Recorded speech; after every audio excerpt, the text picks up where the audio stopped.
এবার repo rate কমালো reserve bank 0.25% কমলো repo rate এবং এর ফলে রেপো রেটের বর্তমান হার দাঁড়ালো 6%।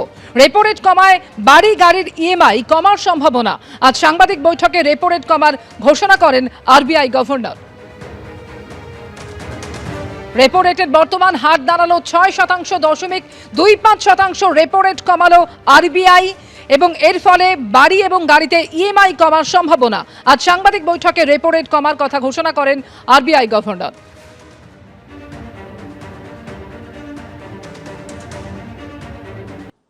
After a detailed assessment of the evolving macroeconomic and financial conditions and outlook, the MPC voted unanimously to reduce the policy repo rate by 25 basis points to 6% with immediate effect.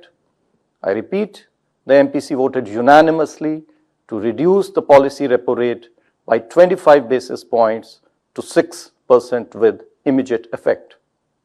Consequently, the standing deposit facility, the SDF rate, under the liquidity adjustment facility shall stand adjusted to 5.75%, and the marginal standing facility rate or the MSF rate and the bank rate shall stand adjusted to 6.25%. একদিকে IPL ম্যাচের উচ্ছ্বাস আর তার থেকে মাত্র 1.5 kilometre দূরে চাকরিহারাদের বুক ফাটা আর্তনাদ। মুখ্যমন্ত্রীর অনুরোধেও ভরসা রাখতে না পেরে শহীদ মিনারে বসে চাকরিহারাদের একাংশ। কাদের দোষে আজকে স্কুল ছেড়ে তারা রাস্তায়? এই প্রশ্নই এখন ঘুরপাক খাচ্ছে চাকরিহারাদের মনে। এখন আমরা অল আউট। মঙ্গলবার ইডেনে ছিল আইপিএলের ম্যাচ। মাঝে মাঝেই সেখান থেকে ভেসে আসছিল উচ্ছ্বাসের চিৎকার, আর সেখান থেকে একটু দূরে চাকরি হারানোর বুক ফাটা আর্তনাদ। ফ্লাড লাইটে ভেসে যাওয়া ইডেন থেকে একটু দূরেই কতগুলো মানুষের জীবনে ঘোর অন্ধকার। অনিশ্চিত ভবিষ্যৎ নিয়ে রাস্তায় এসে দাঁড়িয়েছেন চাকরিহারা এই শিক্ষকরা। শহীদ মিনারের সামনে বসেছেন অবস্থানে। ডোমজুরের বাসিন্দা বিথি নস্কর এর আগে ইংরেজি পড়াতেন কোনা হাই স্কুলে। একসময় ইডেনে খেলা থাকলেই স্বামী ছেলেকে নিয়ে দেখতে আসতেন। এখন চাকরি হারিয়ে সেই ইডেন থেকে একটু দূরে অবস্থানে। এখন আমরা অল আউট। যোগ্য শিক্ষকরা অল আউট, যোগ্য শিক্ষক এবং শিক্ষিকা অল আউট। আমাদেরকে মেসেজ করছে, ফোন করছে যে ম্যাম আপনি কেন আসছেন না। স্টুডেন্টসরা জিজ্ঞাসা করছে, কলিগরাও ফোন করছে যে তোমরা এরকম কি হলো, দেখো যদি কিছু হয়ে যায়, ব্যবস্থা যদি কিছু করা যায়, আরও যদি রিভিউ পিটিশনে কিছু আমরা সুফল পাই। কিন্তু এখন আর কিছুতেই কিছু বিশ্বাস নেই। একই অনিশ্চয়তায় জীবন কাটাচ্ছেন সোনারপুরের সিংহের দাঁড়ি কেদারনাথ হাই স্কুলের চাকরিহারা শিক্ষক ধীতিশ মণ্ডল।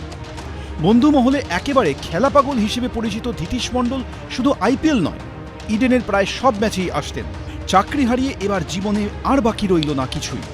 বাঁচার মতো কোনো পরিস্থিতি আমাদের আদৌ আছে কিনা আমরা বুঝতে পারছি না। মানুষ আমাদের দেখতে, কিন্তু মানুষ আমরা নেই। অদ্ভুত এক জীব হয়ে গেছে। ঘুম নেই, অস্বস্তিকর পরিস্থিতি, শরীরের মধ্যে নানা রকম রোগ বাসা বাঁধছে, মাথা যন্ত্রণা করছে। একটাই কারণ, এই সরকারের সীমাহীন দুর্নীতি, যার দায়, যার পাপ আমরা ভোগ করছি। কাদের দোষে এতগুলো মানুষের জীবনে অন্ধকার নেমে এলো? দায়ী কারা? উজ্জ্বল মুখোপাধ্যায়, এবিপি আনন্দ।